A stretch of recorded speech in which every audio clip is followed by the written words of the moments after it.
ଆପଣଙ୍କୁ ସତ୍ୟପାଠ ଚ୍ୟାନେଲରେ ସ୍ୱାଗତ। ଆସନ୍ତୁ ଆଜି ଜାଣିବା 12 ରାଶିର ମନ୍ତ୍ର ଜପ। ନିଜ ରାଶି ଅନୁସାରେ ଏହି ମନ୍ତ୍ର ଜପ କରିବା ଦ୍ୱାରା ଶରୀର ଆରୋଗ୍ୟ ସହିତ ଚିତ୍ତ ପ୍ରସନ୍ନ ରହେ। ତେବେ ଏହି ମନ୍ତ୍ରକୁ ପ୍ରତିଦିନ ଜପ କରନ୍ତୁ। ତେବେ ଆସନ୍ତୁ ଜାଣିବା ଏହି ମନ୍ତ୍ର ଗୁଡ଼ିକ।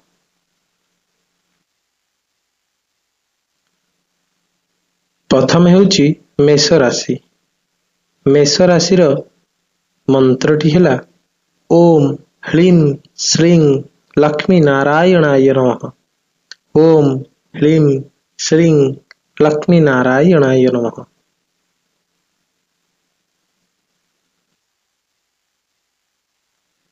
ଏବେ ଆସନ୍ତୁ ପଢ଼ିବା ବୃଷ ରାଶିର ମନ୍ତ୍ର। ଓମ୍ ଗୋପାଲାୟ ଉତ୍ତରଧ୍ୱଜାୟ ନମଃ। ଓମ୍ ଗୋପାଲାୟ ଉତ୍ତରଧ୍ୱଜାୟ ନମଃ।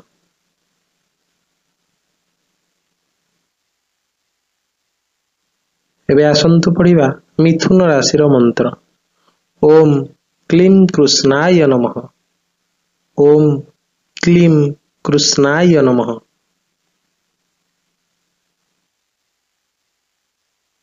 ଇଏ ହେଉଛି କର୍କଟ ରାଶିର ମନ୍ତ୍ର। ଓମ୍ ହ୍ଲିଂ ଶ୍ରୀଂ ଲକ୍ଷ୍ମୀ ନାରାୟଣାୟ ନମଃ। ଓମ୍ ହ୍ଲିଂ ଶ୍ରୀଂ ଲକ୍ଷ୍ମୀ ନାରାୟଣାୟ ନମଃ।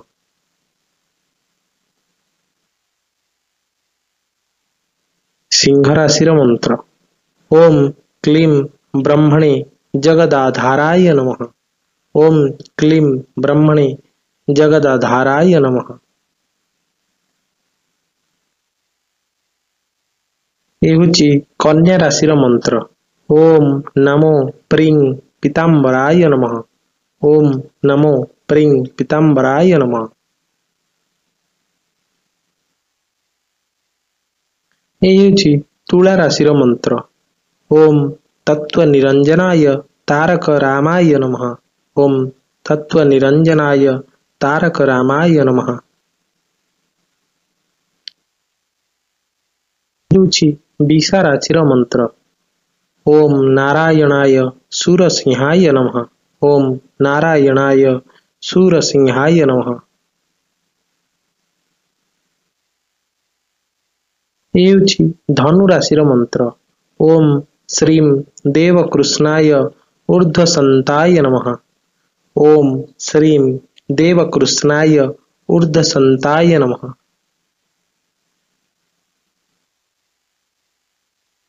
ଏ ହେଉଛି ମକର ରାଶିର ମନ୍ତ୍ର। ଓମ୍ ଶ୍ରୀଂ ବତ୍ସଲାୟ ନମଃ। ଓମ୍ ଶ୍ରୀଂ ବତ୍ସଲାୟ ନମଃ।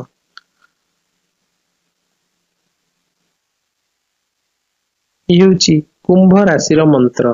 ଓମ୍ ଶ୍ରୀଂ ଉପେନ୍ଦ୍ରାୟ ଅଚ୍ୟୁତାୟ ନମଃ। ଓମ୍ ଶ୍ରୀଂ ଉପେନ୍ଦ୍ରାୟ ଅଚ୍ୟୁତାୟ ନମଃ। ଓମ୍ ଶ୍ରୀଂ ଉପେନ୍ଦ୍ରାୟ ଅଚ୍ୟୁତାୟ ନମଃ। ଏ ହେଉଛି ମୀନ ରାଶି ଏବଂ ବା ଶେଷ ରାଶିର ମନ୍ତ୍ର। ଓମ୍ କ୍ଲିଂ ଊର୍ଦ୍ଧୁତାୟ ଲକ୍ଷ୍ମୀ ନାରାୟଣାୟ ନମଃ। ଓମ୍ କ୍ଲିଂ ଊର୍ଦ୍ଧୁତାୟ ଲକ୍ଷ୍ମୀ ନାରାୟଣାୟ ନମଃ।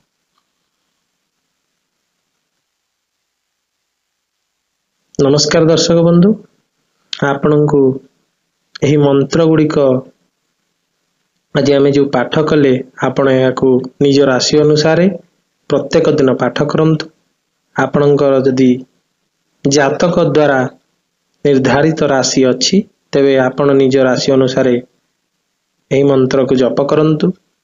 ଯଦି ଆପଣଙ୍କ ପାଖରେ ଜାତକ ଦ୍ୱାରା ନିର୍ଦ୍ଧାରିତ ରାଶି ନାହିଁ ତେବେ ଆପଣ ନାମ ରାଶି ଦ୍ୱାରା ମଧ୍ୟ ଜ୍ୟୋତିଷଙ୍କ ପାଖରୁ ନିଜର ରାଶିକୁ ନିର୍ଦ୍ଧାରିତ କରିପାରିବେ ଏବଂ ସେହି ରାଶି ଅନୁସାରେ ଆପଣ ଏହି ମନ୍ତ୍ରକୁ ଜପ କରନ୍ତୁ। ଯଦି ଆପଣଙ୍କୁ ଭିଡ଼ିଓଟି ଭଲ ଲାଗିଲା ତେବେ ଲାଇକ୍, ସେୟାର ଓ ସବସ୍କ୍ରାଇବ୍ କରନ୍ତୁ ଏବଂ କମେଣ୍ଟରେ ଜୟ ଜଗନ୍ନାଥ ଲେଖିବାକୁ ଭୁଲିବେନି। ଥ୍ୟାଙ୍କ ୟୁ ଆଣ୍ଡ ନମସ୍କାର। ଜୟ ଜଗନ୍ନାଥ।